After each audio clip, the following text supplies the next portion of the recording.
A question I always get is, how did you learn to cook so well? And the answer is, first, I had to learn how to eat.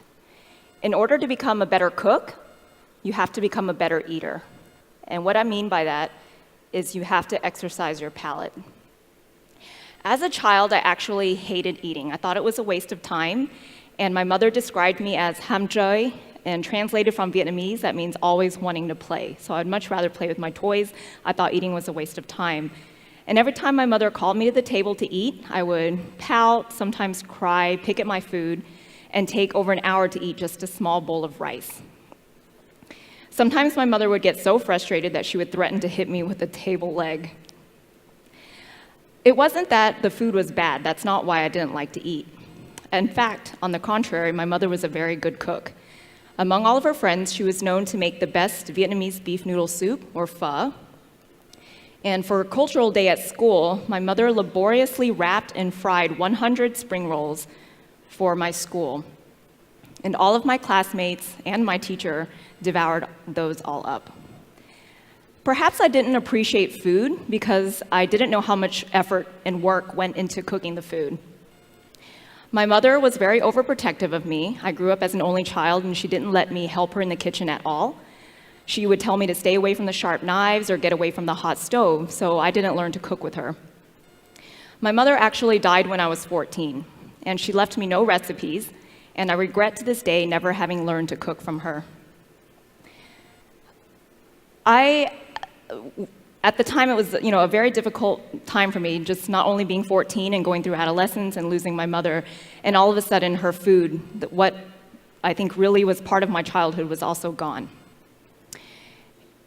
I actually started learning to cook myself my second year in college, and this was because I moved out of the dorms into an old apartment with a small kitchen, and I had to learn to feed myself because I no longer had the luxury nor the convenience of a dorm cafeteria nearby.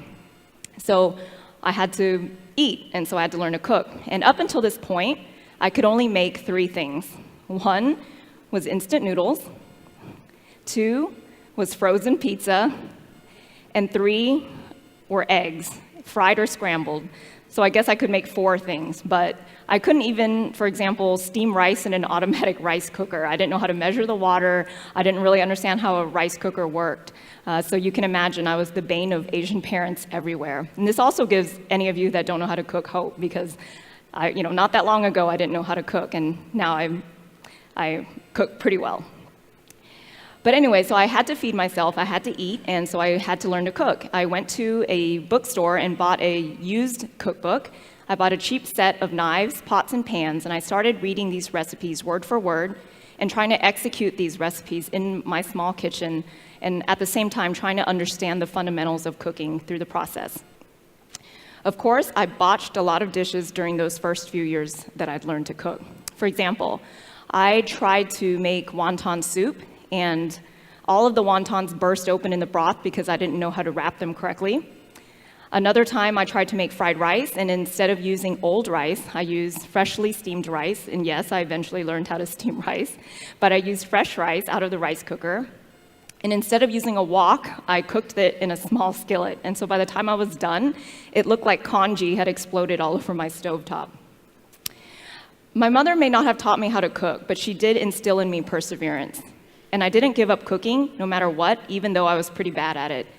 And because I kept cooking and kept practicing, and I put my mind to it, eventually I cooked a dish that was not only edible, but pretty good. It was a Vietnamese braised ginger chicken. And my friends, who usually only took a few bites of my food and then would claim that they were full, this time actually helped themselves to seconds and even thirds. And there were no leftovers that night, and nothing went into the trash except for the bones from the chicken. And it was at that moment that I started to fall in love with food. There was something incredibly satisfying and fulfilling about bringing joy to other people through something that I was able to create. And cooking, this act of turning raw ingredients into nourishment, was my vehicle. Around this same time, I was 20 years old and I was in college, and it was the same time I started losing my vision. It started in one of my eyes, my right eye. It went blurry, and so I went home and I changed out my contact lens, thinking it was just a dirty contact lens. I put on a new one, a disposable one, and it was still blurry. So I went to the eye doctor, and the eye doctor said he couldn't figure out what was wrong with my eye. He referred me to a neuro-ophthalmologist, and that neuro-ophthalmologist couldn't figure out what was the root cause of my vision loss in one of my eyes. I underwent multiple tests, MRIs, a lumbar puncture, several blood tests, and they still couldn't figure out what was wrong with my eye or what caused it. It wasn't until 5 years after that, when I was 25, that I was officially and correctly diagnosed with neuromyelitis optica, or NMO for short. What NMO is, it's a rare autoimmune condition that affects the neurological system, primarily the optic nerves, so the nerve that connects your eyeball to your brain, and the spinal cord. When I was 23, I had a very bad and serious spinal cord inflammation, where over a course of 4 days, I became completely paralyzed from my neck down. I couldn't feed myself, use my hands, I couldn't brush my teeth, grip a pencil, I couldn't even sit up. Obviously, I couldn't walk. It was very frustrating because I felt like an adult trapped in an infant's body, and I couldn't will my fingers to move or my toes to move. It took a lot of medicine and occupational and physical therapy, but over several months, I was able to recover completely from that inflammation, obviously, since I'm standing here before all of you today talking and moving my arms around. But my optic nerves didn't fare so well, and gradually over 8 years, my vision deteriorated to the level that it is today. And when people ask me what I do see, I liken it to coming out of a really hot shower and gazing into that steamy mirror, and that's kind of what I see. So washed out colors, very vague shapes, mostly shadows, and that's my world. People often also ask me if my sense of taste has heightened since I've lost my vision. I wouldn't say that I've become a super taster per se, but I have become much more aware of my other 4 senses. Now that my eyes don't function so well, I have to rely on my ears, my nose, my hands, and my mouth to inform me of my surroundings. So for example, my ears will tell me if I'm about to bump into a wall because the acoustics will change. And you can live that out by example, just something simple by covering your ears and letting go, and you can tell that there's a different sound. So that's how I kind of tell if I'm walking near something like a wall. My nose will tell me if the garlic in the pan that I'm cooking is turning from raw to that nice window of fragrant and aromatic to burnt. My fingers now have learned to read Braille, so I can figure out which button on the elevator to push to get to the floor I want to get to. And my tongue has become better at tasting the different nuances of food. So yes, I will say that losing my vision has made me become a better eater. But you don't have to lose your vision to become a better eater. So don't worry, you don't have to go blind, but I will teach you 4 practical tips for all of you to become better eaters. 1. The first tip is to try everything. I'm currently a judge on MasterChef Vietnam, and this is a season that's currently airing right now in Vietnam. And as a judge, you have to taste everything that the contestants cook. And for this season, I had to eat some things that I've never tried before that were very foreign to me. For example, I had to try ants, ant eggs, grub, crickets, and scorpion. And in America, these are not common ingredients that we cook with or eat. So I have to admit, I was a little bit nervous when I had to try the foods of the contestants, but I'm the kind of person that believes in experiencing everything in life. So I said, screw it, and I went for it. And as it turns out, some of the bugs were actually kind of good, so which goes to show that you just never know unless you try. So I really believe that the more you taste, the more you will know and understand food. And the more experiences you have, the more creative and compassionate you'll be.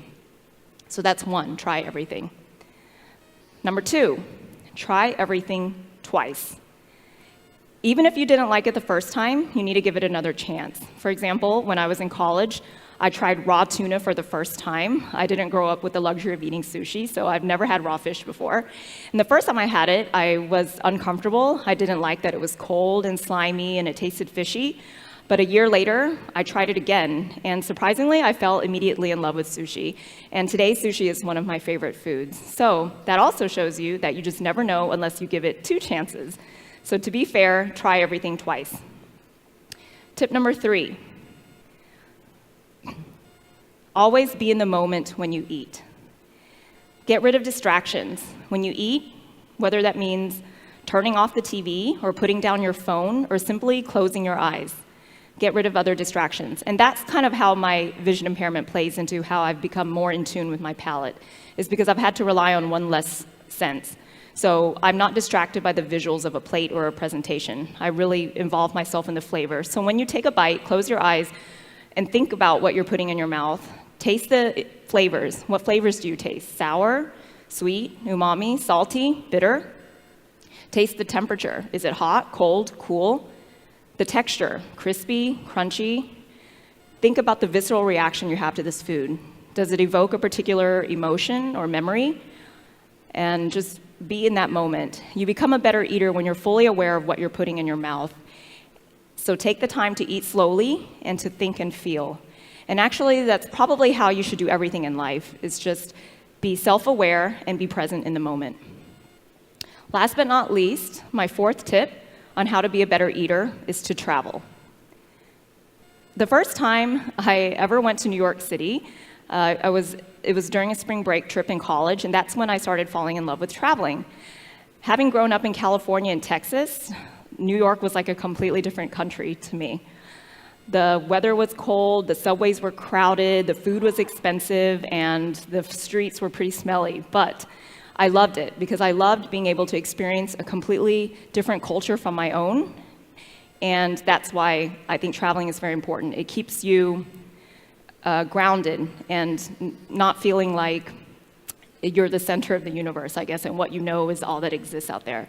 So I think that's why traveling is important. It really opens up your mind. And traveling actually became much more cumbersome for me once I started losing my vision. Obviously, sightseeing was not as important and frankly quite boring. So the way that I started experiencing other cultures was through their food and eating their food. So visiting Japan, instead of going to the Shinto shrines, I would look for a ramen shop, or I would pass over Buckingham Palace to go look for fish and chips. And this was the way now that I experienced other cultures. And that's what I love about food. Food is so universal. Everyone in this world needs food for sustenance in order to live. You can meet someone from a different country that doesn't speak the same language as you. They don't share the same political beliefs or in the same religion, and you could come from totally different socioeconomic backgrounds.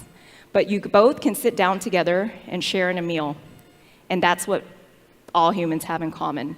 That is my love story with food. So I invite all of you to go ahead, open your minds, take that first bite, and fall in love with food too. Thank you.